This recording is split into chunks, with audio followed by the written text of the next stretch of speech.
Great. Welcome back to another episode of the Draw Control Podcast. On today's episode, I am joined by sophomore on the UTampa women's lacrosse team, Sia Markowski.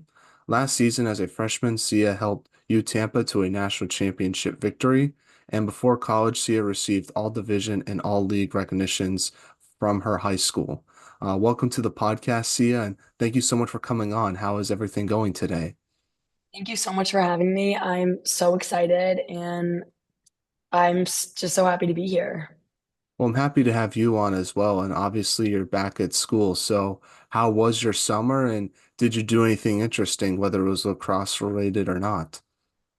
My summer was amazing. I have family that lives in Greece, so me and my family go. We try to go every year to visit them. So we did that this year, which was really fun. And I nannied this summer too, like three little kids, which was so fun. And so like they're adorable. That's awesome. What part of Greece did you visit? We kind of like went all over. We went to Athens, Naxos, and Mykonos. Nice. I don't know too much about Greece. Is that coast that like everyone's heard of? Is that in Greece or is that in Italy? I'm not sure if I The got the two. Amalfi Coast, that's in Yeah. Italy. Okay. Yeah. Okay. I didn't know which country it was in, but Mhm. that's pretty cool. Yeah. No, I'd love Yeah. to visit Greece, especially with all the history there. It's really cool. Yeah.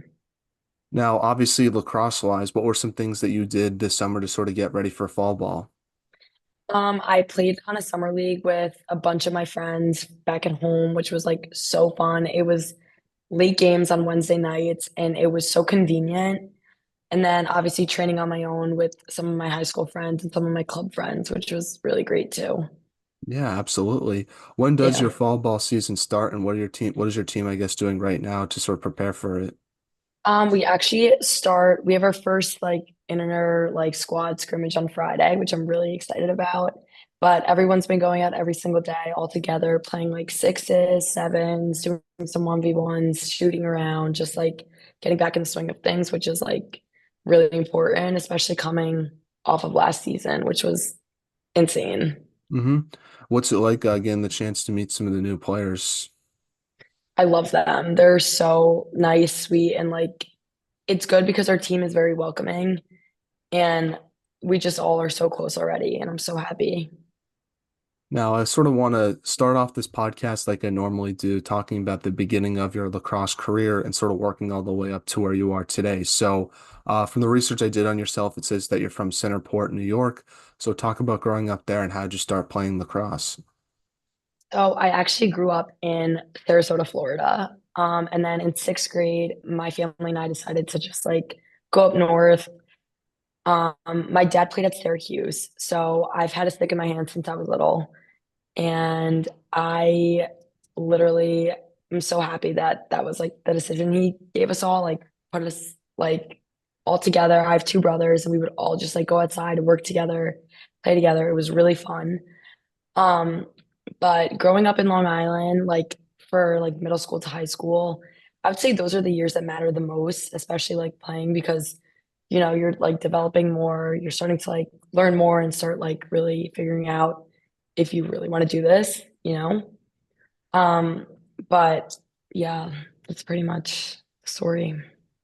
And growing up, who were some of your favorite lacrosse players and teams that you like to watch? I assume you were probably a massive Syracuse fan. Syracuse, oh yeah, Alyssa Murray, Katie Rowan, Becca Block, Michelle Tumlo, like those, I literally was their biggest fans, I could tell you.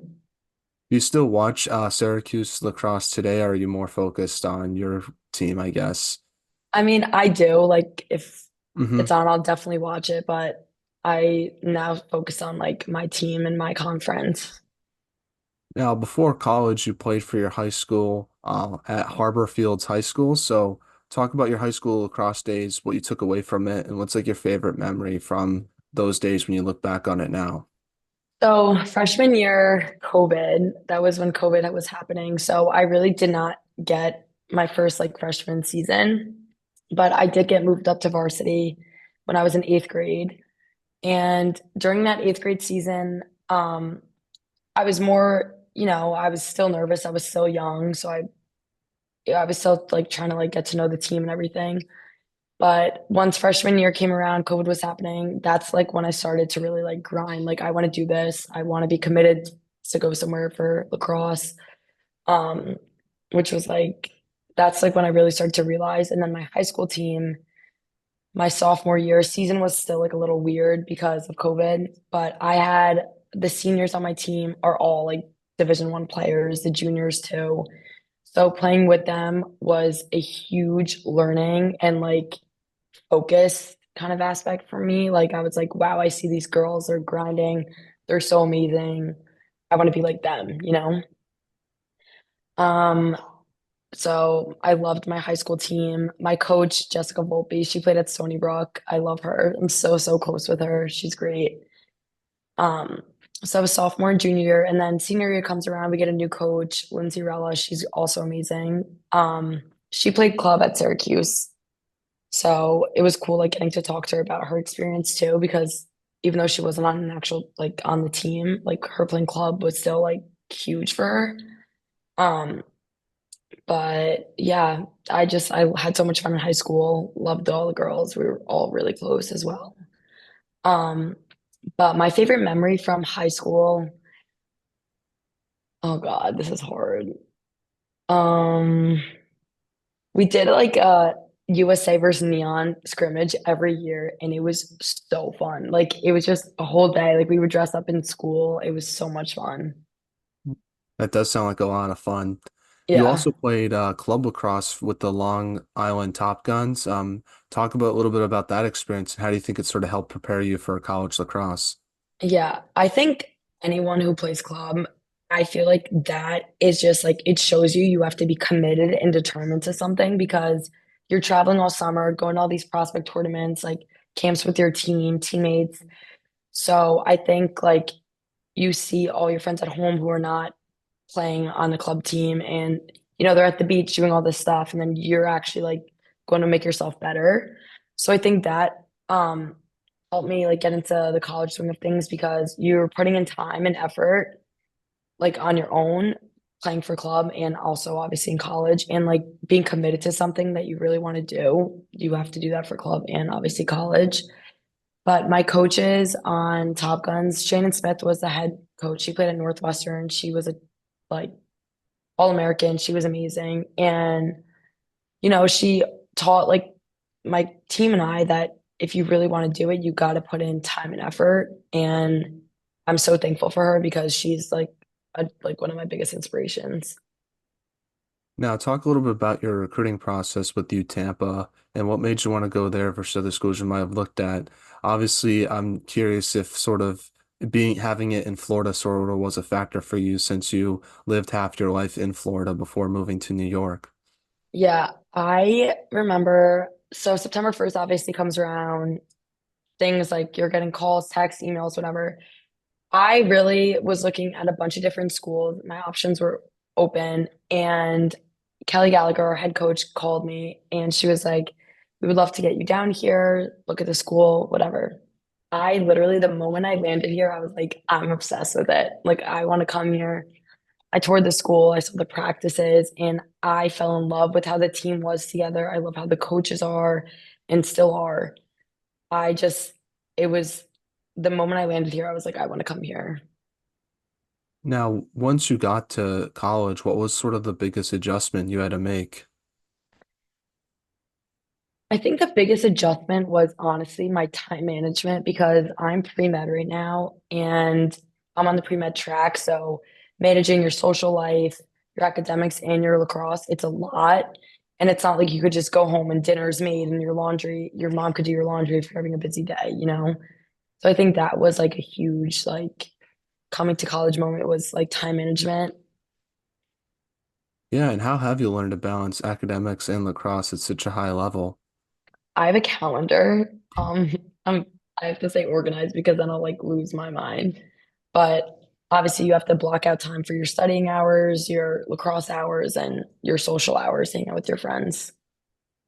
Now, you get to play in the SSC conference, so talk about what it's like being a part of that conference and the competition you face each game. The SSC conference is very competitive and I love it. We um we're a great conference. Everyone, you we're down south, like we're in the heat, so you know, it's like you're all together in the same like atmosphere, kind of like you're in Florida, it's hot, you're playing, but it is so competitive, and I love that. Like you're all fighting to win the SSC championship. Now, you won your first SSC championship this past season. What did that one mean to you as a freshman? I just want to keep running it back every year. Like it was amazing. That my freshman year here was surreal, and I'm so thankful for it because it taught me now that feeling. I just want to keep doing it over and over and over again.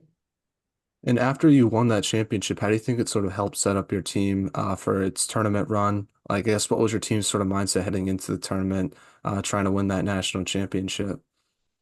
Yeah, I mean, after winning the SSC and even towards the whole season, like you win a game, okay, it's over with, it's great. Now move on to the next. Like you want to win again and again and again. You already made it this far. Let's keep going. Like there's no point on like we're in it, that was our mindset. Like we made it this far, we're gonna win. And you guys had an incredible run, beating two number 1 ranked teams to go on to win the national championship.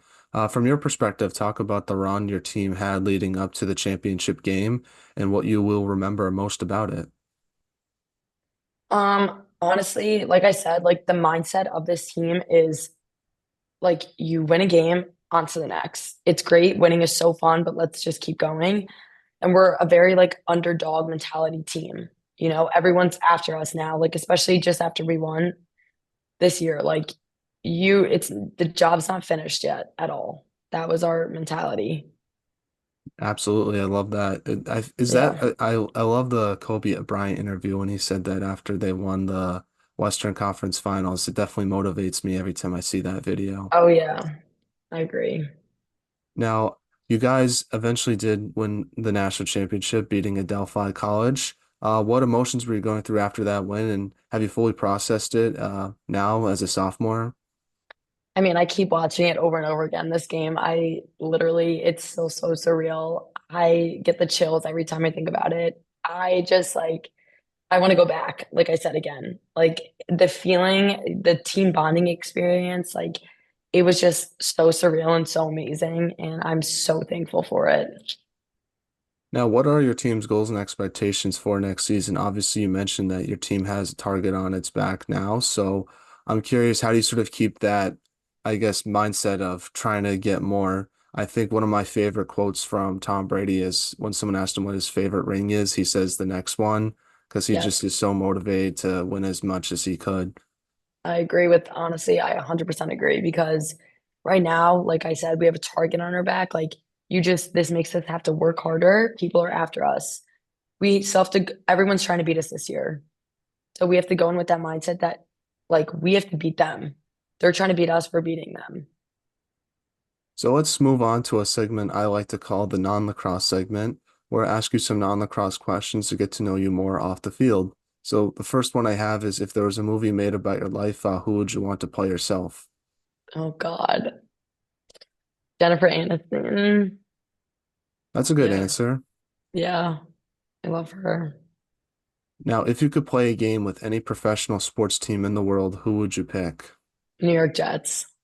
Oof, I'm a Patriots fan, so I'm not, I don't know how I feel about that answer, but I'll go with the Bruins. I like hockey. That's probably my favorite sport, so I'll go with that. Nice. Okay.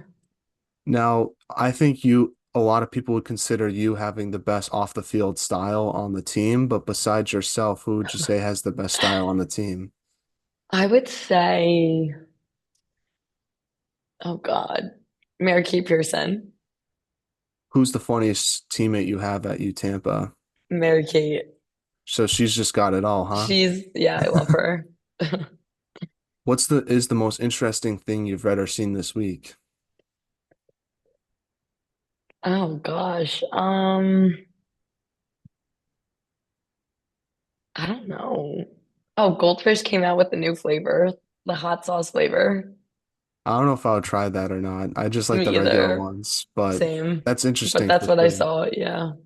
I would say I was on YouTube last night and I saw this guy with no arms at the Paralympics swimming, and I just thought that was pretty cool. Wow. And it shows That how is so strong cool. his core must be to sort of swim like that. So that was pretty cool. Those Yeah, athletes are amazing, how they sort they of are. handle their, I guess, what they're going through and how they could still compete for those medals. It was pretty fun to watch. I Uh, so agree. so now let's get back to a few lacrosse questions now. So one is, what advice would you give to younger players who want to be in the position you're in now? Keep working, never give up on your dreams. Something my assistant coach, Kaylee Gilday, says is goals are dreams with deadlines. So if you have a dream, make it a goal and achieve it. That's something I would tell the younger girls. Now, what should be done to help grow women's lacrosse from your perspective, especially since you play in a area where lacrosse might not be as popular as in other states like New York, where you're from? Yeah, I would say advertising. I know a bunch of teams and honestly, like New Balance, Ryan, all those companies like advertise very well, but I think more advertising on like social media would be way better. Now, do you have any shout outs you want to give to your teammates, former teammates, family members, and friends, and who should we have on the podcast next? Honestly, shout out to my whole team, my coaches. I literally am so happy I'm here and so thankful that I'm here. Um, who should you have on the podcast next? Hmm. Alyssa DC. She goes to UF. Okay, It's okay. women's across there. Well, see, I just want to say thank you so much for taking time out of your day and coming on. I know you're really busy and I really appreciate your time. I think you're a great person and player, and I just want to let you know that. And congratulations on the national championship win. Did you get a ring yet? Thank you so much for having me. And now we get the rings on my birthday, actually. That's a So good I'm really birthday present. excited. September Yes, 28th. Yeah, yes. so Awesome. excited. Well, wish you a Yep. happy early birthday, and yeah, congrats Thank on the you. win again. That's a lot of fun. Thank you so much. Thank you so much for having me.